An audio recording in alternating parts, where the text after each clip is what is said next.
Mesdames et messieurs, à l'échelle mondiale, le dynamisme de l'investissement connaît une tendance baissière, marquée par les tensions géopolitiques, les guerres commerciales, les conflits armés et la fragilisation des chaînes d'approvisionnement. Ces facteurs accroissent les risques politiques et sécuritaires affectant la confiance des investisseurs et ralentissant les flux d'IDE. Pourtant, le Sénégal maintient son attractivité. Et mieux encore, il se distingue en Afrique pour la bonne tenue de ses fondamentaux et par la viabilité du secteur privé national. Cette résilience se reflète dans les performances du guichet unique de l'APIX, qui continue d'agréer des projets structurants dans le secteur productif éligible. Rien que sur les années 2024 et 2025, près de 3 970 milliards d'investissements agréés ont été enregistrés, confirmant la confiance renouvelée des investisseurs. Next. Comme vous pouvez le constater sur ce diapo, concernant l'évolution des investissements agréés depuis 2021, vous pouvez constater une évolution. En 2021, sur 244 dossiers transmis à l'APIX pour les intentions d'investissement au Code des investissements, l'APIX a enregistré 886 millions de francs CFA d'intentions d'investissement. Pour les néophytes, il y a une distinction à faire entre les intentions d'investissement et les investissements réalisés. Quand un projet est agréé au Code des investissements, ça veut dire que le promoteur de ce projet-là vient solliciter au niveau de l'APIX des incitations fiscales pour réaliser son projet d'investissement. Et ces projets sont éligibles au Code des investissements. Donc, quand on a des intentions d'investissement, à l'année N, vous avez 3 ans pour réaliser ces projets d'investissement. Ce qui fait qu'il y a un délai qu'il faut, un report des intentions d'investissement enregistrés en 2021. Ils ont jusqu'en 2024 pour les réaliser. Dès lors, par rapport à ce marasme économique qu'on peut ressentir, ça résulte justement des intentions d'investissement très faibles enregistrées les précédentes années, notamment en 2021 et en 2022, avec 886 millions enregistrés en 2021, 989 millions en 2022, dont la réalisation peut être glissée sur 3 années. Ce qui nous donne aujourd'hui un aperçu de l'attractivité durant les périodes connues au Sénégal, les périodes de crise politique, qui ont freiné un peu l'attractivité du Sénégal en termes d'investissement. Comme on le sait, un investisseur a une aversion au risque. Retourne. Je n'ai pas terminé. Et dès lors, avec l'élection de son Excellence, Monsieur le Président de la République, Bassirou Diomaye Faye, vous avez pu constater un rebond de cette attractivité-là avec 3040 milliards enregistrés en 2024. Cela veut dire qu'aujourd'hui, nous avons redonné la confiance aux investisseurs à travers des gages de stabilité politique, des gages de sécurité et des gages d'un climat des affaires prometteur.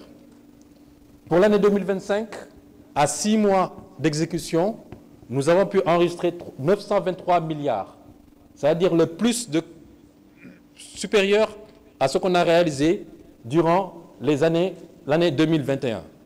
Et nous allons continuer sur ce volet-là, parce que de gros projets arrivent en termes d'investissement, notamment rien que le projet Aquapower, qui s'élève à 347 milliards, qui est éligible aujourd'hui au Code des investissements, peut venir permettre au Sénégal d'atteindre les objectifs et de dépasser les objectifs de 3 000 d'intentions d'investissement.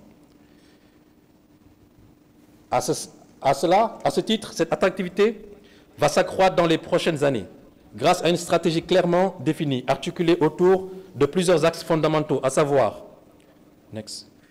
miser sur les atouts du Sénégal, notamment la stabilité, la position géographique, les ressources naturelles et humaines, les infrastructures modernes, diversifier les partenariats stratégiques pour assurer la résilience, la diversification et la montée en gamme de notre économie sénégalaise.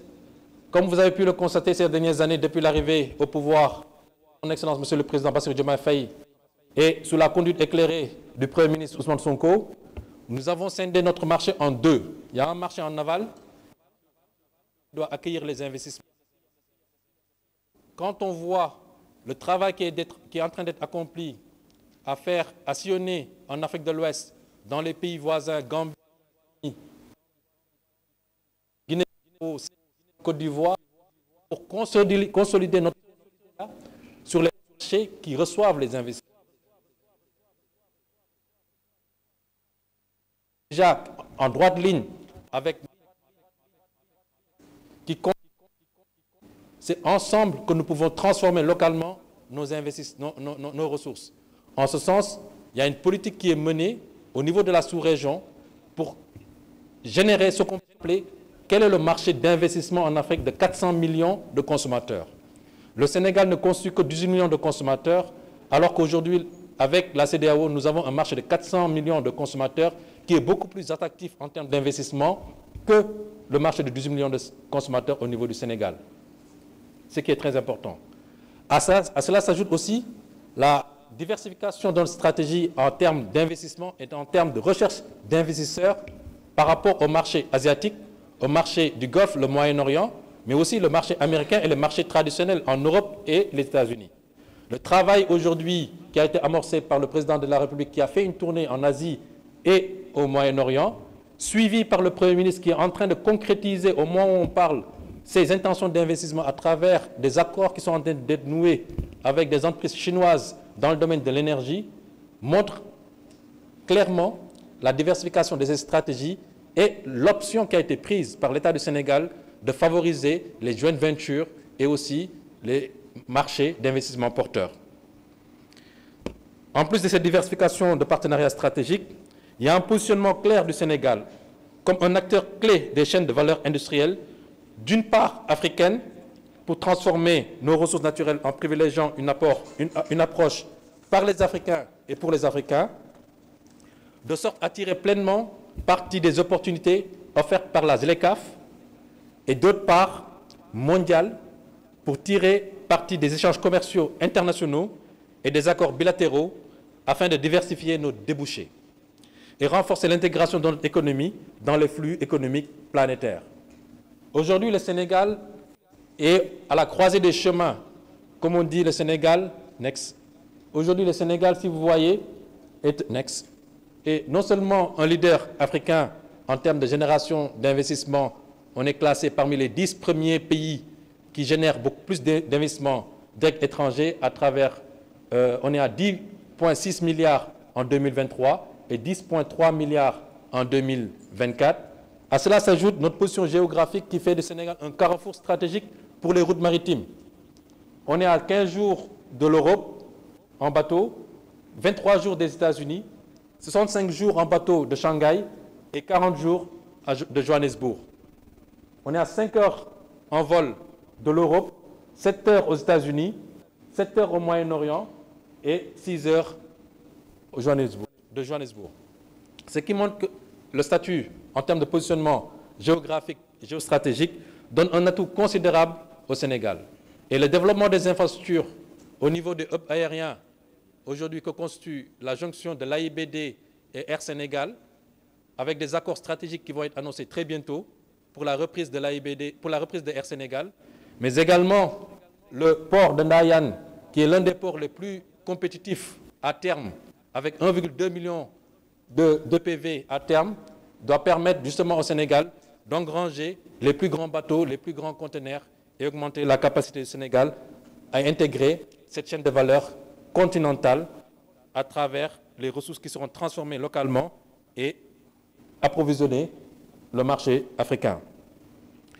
Et un dernier point, toujours dans la stratégie diversification, toujours dans la stratégie d'attractivité de notre pays, mettre en œuvre maintenant des projets transformateurs pour assurer notre souveraineté dans les domaines clés, notamment l'énergie, l'infrastructure, l'industrie. À ce titre, j'aimerais partager avec vous quelques projets phares qui ont été identifiés dans le cadre de la Sénégal 2050, qui constituent aujourd'hui des projets transformateurs. Pourquoi des projets transformateurs ou des projets catalytiques? Ce sont ces projets... Tu avances trop vite. Tu peux me donner des trucs. Tu avances trop vite. Tu avances trop vite. Tu peux revenir. Donc, comme vous pouvez le constater, un des projets phares de notre régime, c'est le Yakar Teranga. Pourquoi c'est Yakar Teranga? C'est le projet qui est censé transformer structurellement l'économie du Sénégal. Avec le projet Yakar Teranga avec une réserve de 625 milliards de mètres cubes de gaz, nous avons la possibilité non seulement d'augmenter notre production énergétique, mais surtout, et je dis bien surtout, de réaliser la stratégie gaz to industrie. Nous avons beaucoup plus à gagner à transformer le gaz, à l'intégrer dans la chaîne de valeur de transformation des ressources naturelles, notamment avec le phosphate de Matam, pour transformer et être compétitif sur le plan international, augmenter notre productivité agricole, produire de l'engrais, que de le mettre sur le marché international, dans des bateaux et les vendre au niveau du marché international. Et ça nous rend dépendants du marché international parce que ces produits qu'on transfère, qu'on envoie sur le marché international, ils sont transformés et ils nous est revendus plus cher. L'option du Sénégal a été de transformer localement ces ressources naturelles pour les transformer ici au Sénégal parce que nous avons les compétences, nous avons le savoir-faire et ce que le Premier ministre a eu à rappeler, il nous manque le capital et la technologie. En plus de Yakar Teranga, nous avons le projet du réseau gazier du Sénégal, évalué à 1,42 milliard de dollars, qui est censé transférer ce gaz issu de GTA et de Yakar Teranga vers les centrales à gaz. Nous en avons 5 aujourd'hui, et il y a une autre centrale à gaz qui est portée par le FONSIS, qui sera construite, qui va permettre au Sénégal de disposer 6 centrales à gaz et participer à la souveraineté énergétique. Je vais faire une présentation sur ce qui est prévu pour le FI Sénégal. Je vais commencer par la thématique générale du forum qui est « Connecter les opportunités et bâtir l'avenir ». On va faire un petit retour sur le contexte. Next, please. Merci. Donc, le FI Sénégal cette année, on se repose sur le succès de l'édition 2023, qui était la première édition du forum. Cette année, les perspectives, c'est de faire mieux. Le forum, l'édition de 2023 a été un succès. Ce qu'on veut aujourd'hui, c'est toucher le plus de personnes, avoir un plus large impact et faire du FI Sénégal la plateforme d'investissement de l'Afrique. Je ne dirais même pas de l'Afrique de l'Ouest, mais de l'Afrique en général. Et aussi, cette deuxième édition s'aligne avec la vision Sénégal 2050. Alors, ici, on a quelques chiffres de la première édition du Forum Investing Sénégal. Donc, on a reçu plus de 3230 visiteurs venant de 70 pays différents, avec plus de 6394 milliards d'intentions d'investissement, 8 panels thématiques de haut niveau, on a eu 12 tables rondes, on a eu une exposition avec plus de 40 stands, plus de 1000 rendez-vous d'affaires et 10 signatures de lettres d'intention. Aujourd'hui, le FI Sénégal a 4 objectifs. Et ces 4 piliers stratégiques du forum reflètent à la fois les priorités nationales et les attentes des investisseurs. Donc le premier pilier, qui est l'économie compétitive, qui vise à renforcer l'attractivité du Sénégal à l'échelle mondiale. À l'échelle mondiale, à travers l'industrialisation, l'innovation et la numérisation. Le deuxième pilier, sur l'aménagement et le développement durable, qui est directement aligné à la vision Sénégal 2050 et qu'il s'agit notamment d'investir dans les infrastructures, dans la transition écologique pour mieux structurer les territoires. Le troisième, qui est le capital humain et l'équité sociale, on veut mettre en avant ici les différents talents, les solutions innovantes et surtout la diaspora comme levier de création de valeur. Et le dernier pilier, qui est la bonne gouvernance et l'engagement africain, avec un objectif clair, faire du forum une plateforme régionale qui valorise tous les projets des pays voisins et favorise une approche collective du développement. Alors, sur cette slide, on a l'audience du forum. Donc, on va des investisseurs institutionnels aux fonds de capital investissement et capital risque, aux entreprises multinationales. On invite aussi les entrepreneurs sénégalais et internationaux, les PME locales, les startups sénégalaises, les représentants et gouvernementaux et décideurs politiques, les organisations internationales et multilatérales, les organisations de la société civile, les ONG, les étudiants, centres de recherche, les banques et institutions financières et surtout les médias nationaux et internationaux. Alors, on va passer au format de l'événement. Pour concrétiser cette ambition, le forum adopte un format unique et innovant conçu pour maximiser les échanges et les opportunités concrètes. Alors, cette année, le pays invité d'honneur est l'Arabie Saoudite. En accueillant l'Arabie Saoudite comme pays invité d'honneur, le Sénégal réaffirme sa volonté de diversifier ses partenariats et de s'ouvrir à des collaborations porteuses de croissance durable en phase avec la vision Sénégal 2050. Donc là, on va passer aux différents événements du forum. Pardon. Aux différents événements du forum. On va commencer naturellement par la cérémonie d'ouverture, qui sera officiellement ouverte par son Excellence le Président de la République, M. Bassirou Diomaye Faye, ce qui confirme l'importance stratégique et politique de cet événement.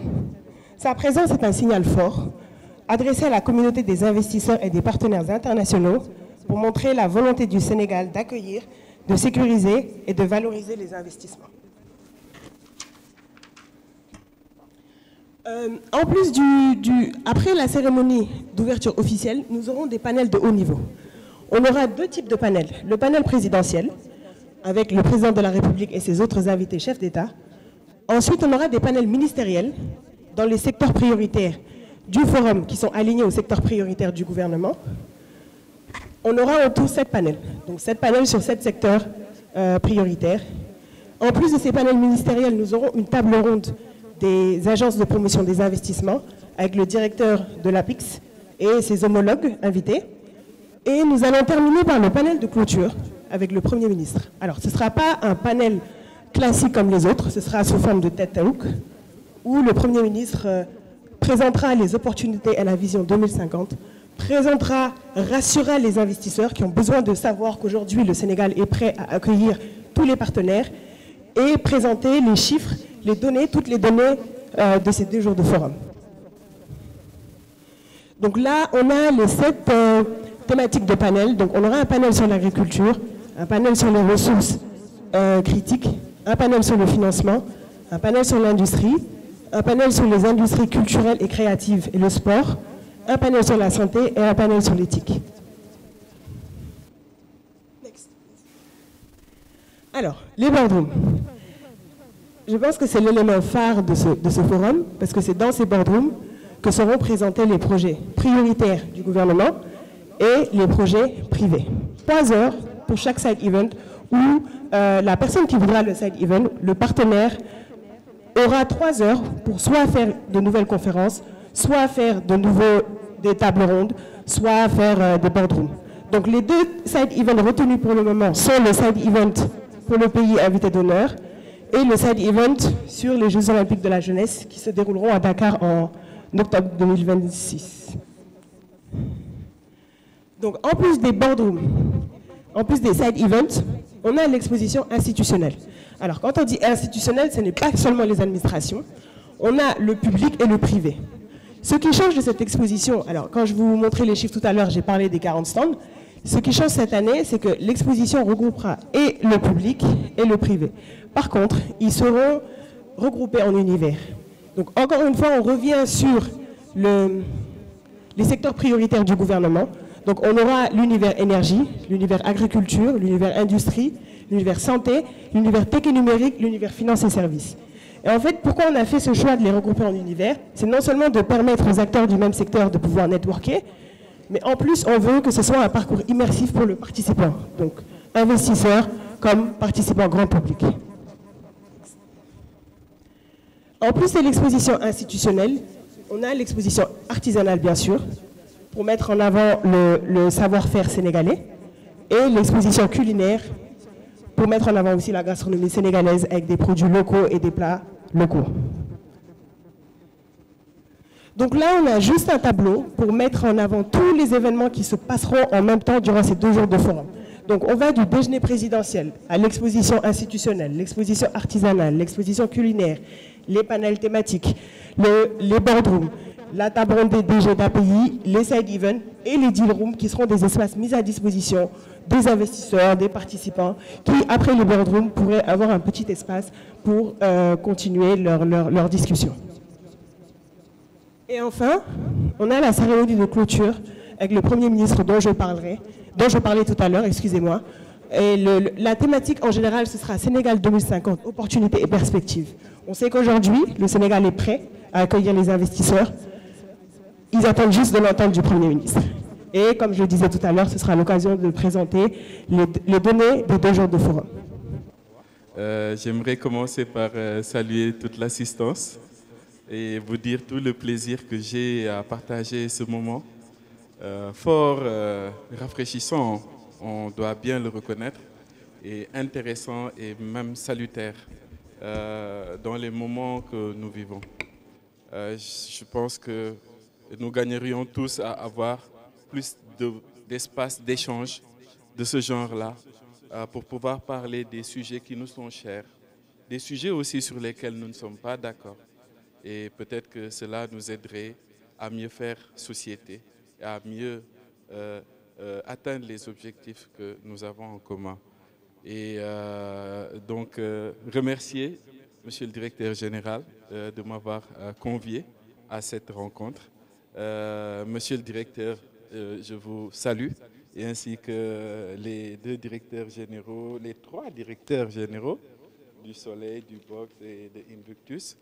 Donc, tout le plaisir de partager ce moment avec vous.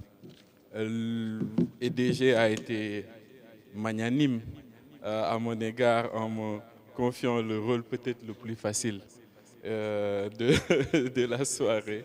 Et tout à l'heure, avec brio, nos amis ont livré des explications très expertes, très techniques. Et moi-même, j'ai beaucoup appris en les écoutant, donc je les en remercie. Le mot ne sera pas trop long. Hier, Son Excellence le Président de la République est revenu sur un rêve.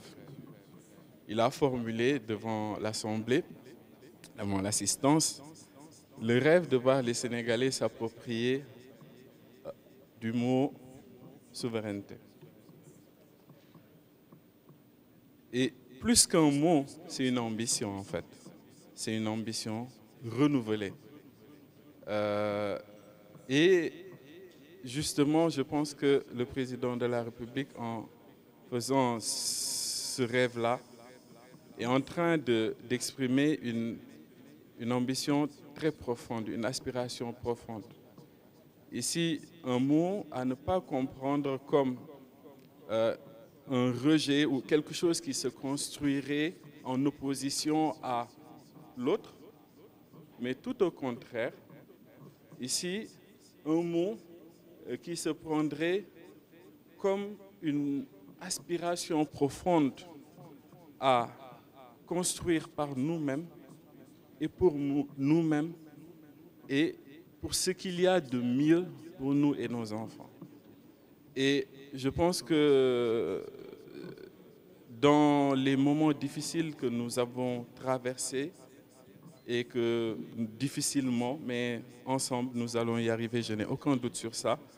Je pense que ce rêve aussi, je le partage. Et tout à l'heure, le DG et Biram le disait, tous les Sénégalais ont une partition à jouer dans cette construction. Et j'aimerais dire que cette ambition que porte le Président de la République et le Premier ministre à travers cette vision Sénégal 2050 est une ambition audacieuse, mais c'est une ambition réaliste. Toutes les grandes nations ont, dans leur histoire, eu des moments de crise, des moments difficiles. Et à un moment donné, il y a eu une ambition collective de transcender ces difficultés-là et de les transformer en quelque chose de positif. Prenez les États-Unis, vous prenez la France avec la Révolution, vous prenez la Chine, etc. Donc, tous ces pays-là sont passés par ces moments-là. Et je pense que nos dirigeants actuels ont une claire conscience que si nous voulons nous, en tant que peuple aussi, avoir la même trajectoire-là que ces pays-là, nous devons en passer par une phase de responsabilité et de vérité. Et c'est tous ces exercices-là que durant ces mois-là, on a vu, je ne vais pas revenir dessus, avec le diagnostic, etc. Maintenant, qu'est-ce que nous faisons de ça? Ce que nous faisons de ça, c'est l'appel de DG tout à l'heure, de transformer ces blessures-là que nous avons vécues, peu importe nos convictions politiques, etc., de les transformer en quelque chose de positif. Et je pense que, en toute sincérité, tout Sénégalais animé de bonne foi pourrait reconnaître à nos autorités cette volonté-là de vouloir transformer ça en quelque chose de positif. Cette nouvelle page-là, avec courage, avec audace, ces autorités-là sont en train de l'écrire avec des réformes courageuses, parfois très difficiles, que d'autres ont préféré mettre sous le tapis. Et ils ont le courage de le faire. Effectivement, c'est difficile. Et c'est parce que c'est difficile qu'il faut les faire maintenant. Et que ce soit derrière nous. Et donc, c'est dans cette dynamique-là que nous sommes. Mais cette dynamique-là, nous ne la réussirons pas si les Sénégalais, peu importe leurs convictions, participent à cet effort-là. Donc, c'est tout le sens du travail que l'APIX est en train de faire, du travail de suivi qui est en train d'être fait au niveau du box et dans toutes les entités de l'État où il y a cette volonté-là de transcender ensemble ces difficultés-là et d'en faire quelque chose de positif. Très honnêtement, je suis très optimiste, je n'ai aucun doute que nous allons y arriver. La vérité, et je vais le dire en Wolof, et pour avoir la chance d'avoir assisté à beaucoup de rencontres à l'étranger entre le chef de l'État et nos partenaires, Sénégal, jànq bu taaru la bu taaru bu ñëpp bëgg nag. Il est dommage que nos compatriotes ne le sachent pas ainsi. Jànq bu taaru bu ñëpp bëgg te ña ngay fëgg ci buntu bi di labat si waaye nag ñi ñu dénk jànq bi duñ ko joxewee à n'importe quel prix. C'est-à-dire ils se sont imposés un niveau d'exigence pour ne pas reproduire les mêmes erreurs qu'ils nous donnent reproduire. Donc, ñii ñoo ma gën a xam yëfu investissement. Mais ñoom xam nañ ni que le problème en réalité, ce ne sont pas les investisseurs qui toquent à la porte ou qui veulent venir. Parce que ñu ngi toquer à la porte, ils veulent venir. C'est ça la vérité. Mais nous nous sommes assignés, imposés des exigences yoo xam ni Sénégal mosu ko teg boppam ngir justement souveraineté boobu président di woote ngir ñu moomal sunu bopp tànnal sunu bopp xalaatal sunu bopp avancer sunu bopp. Et donc ce n'est pas quelque chose qui exclut les partenaires. Bien évidemment, nous allons le faire avec les partenaires. Je ne veux pas ici avoir l'air de dire quelque chose, en tout cas un discours idéaliste. Je suis très réaliste en disant ça. C'est vraiment la situation dans laquelle nous vivons. Et je comprends que parfois quand on est au creux de la vague, on n'est pas assez de recul pour pouvoir comprendre qu'on va sortir de cette vague-là. Et donc c'est la situation dans laquelle nous sommes. Mais ensemble, choisissons de réécrire cette page-là avec un récit positif. C'est ce que DG disait tout à l'heure. Et on est en train de s'empêtrer dans des narratifs très, très négatifs, dans une sorte de spirale. Et il est temps que tous, autant que nous sommes, peu importe nos appartenances politiques, que nous puissions contribuer à ça, en se disant aussi les vérités. Parce que les autorités ont aussi besoin que les gens en face puissent justement leur dire quand ils font de mauvais choix, qu'on leur dit attention, vous pouvez vous tromper sur cette question-là. Mais il faut que ce dialogue permanent-là puisse, de manière sereine, s'installer dans notre société et qu'ensemble, nous puissions dépasser ça. Donc moi, je n'ai aucun doute que nous allons y arriver. L'APIX travaille dans ce sens-là. Le forum, nous le préparons depuis maintenant plus d'une année, je pense. Le premier VRP, le DG ne me démentira pas, c'est le président de la République, qui partout où il va, convainc les investisseurs pour leur dire « nous avons beaucoup à offrir au monde ». Ne me croyez pas sur parole, venez au Sénégal et venez découvrir tous nos atouts et l'environnement des affaires qui est sain, qui est stable et toutes les potentialités que nous avons à offrir au monde. Donc, en résumé, voilà ce que je voulais dire. C'était plus pour partager un sentiment, pour partager peut-être mon optimisme. Je ne sais pas s'il est naïf ou pas. Je ne le pense pas. Je pense que c'est un optimisme qui est réel. Peut-être à l'aune, moi, des données que je peux avoir. Mais je suis convaincu qu'ensemble, nous allons y arriver. Et faisons plus confiance en ces autorités-là. En tout cas, ils sont animés de bonne foi. Ils ont un amour, mais vraiment immodéré pour le Sénégal. Et donc voilà, continuons ensemble. Merci beaucoup.